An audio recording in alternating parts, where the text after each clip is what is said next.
Office में बड़े बड़े बदलावों के वादे होते हैं, पर वो अक्सर खोखले क्यों रह जाते हैं?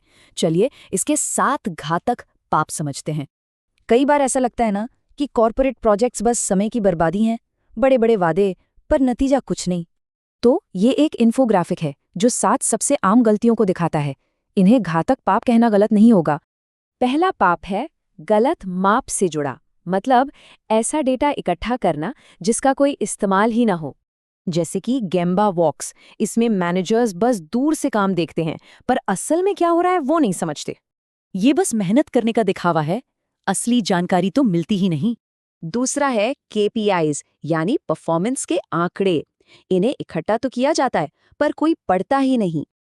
देखिए, डेटा का काम फैसले लेने में मदद करना है, वरना ये सिर्फ नंबरों का ढेर है। और फिर आते हैं वो फैंसी डैशबोर्ड्स जिन्हें असल में कोई इस्तेमाल ही नहीं करता। ये चार्ट्स और ग्राफ सिर्फ दिखावे के लिए हैं, अगर इनसे कोई एक्शन नहीं लिया जा रहा। चलिए अब दूसरे पाप पर आते हैं, खोखली कार्रवाई, मतलब बस काम करना बिना सोचे समझे। जैसे लीन मेथड्स अपना तो लिए, पर उसके पीछे की सोच को ही भूल गए। यहाँ पूरा खेल बस काम को करने और समझकर करने के बीच का है।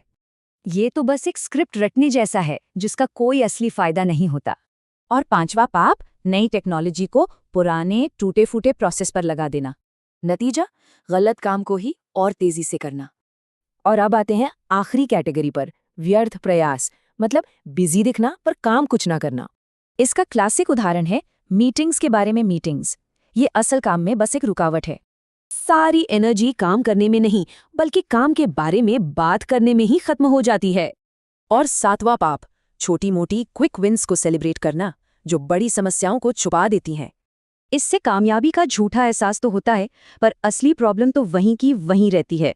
तो ये 7 पाप इन 3 कैटेगरी में आते हैं: गलत माप, खोखली कार्रवाई और व्यर्थ प्रयास। सोचने वाली बात यह है कि इस हफ्ते इनमें से कौन सा पाप